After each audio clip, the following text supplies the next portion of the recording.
Good morning, dear judges and fellow friends. I'm number 21. The story I'm going to read is The Boggy Beast. There was once a woman who was very, very cheerful, though she had a little to make her so, for she was old and poor and lonely. She lived in a little bit of cottage and earned a scant living by running errands for her neighbors, getting a bite here and there as rewarded for her services. So she made a shift to get on and always looked as bright, as cheery as if she had not a want in the world.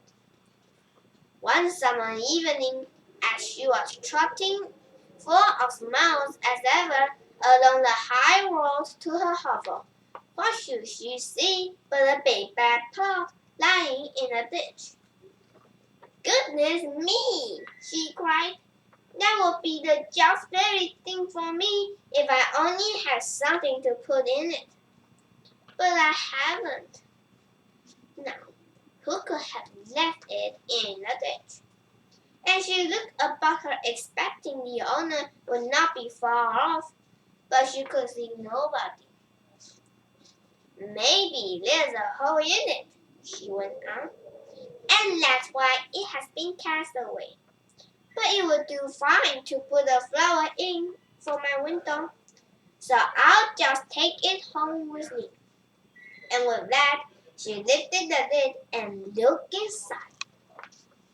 "Mercy me!" she cried, fair amazed.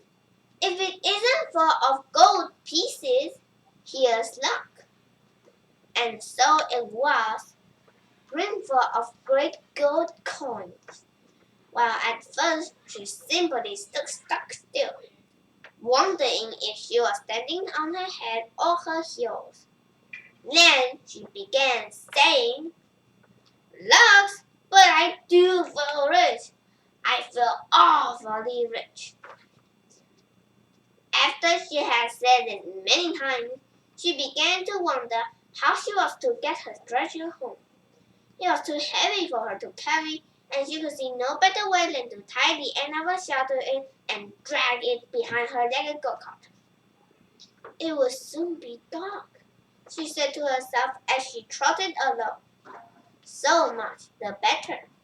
The neighbors will not see what I bring home, and I shall have all the night to myself and be able to think what I'll do. Maybe I'll buy a grand house and just sit by the fire with a cup of tea and do no work at all like a queen. Or maybe I'll bury it at the garden foot and just keep a little bit in the old china teapot on the chimney piece. Or maybe, goody, goody, I feel so grand I don't know myself. Thank you for listening.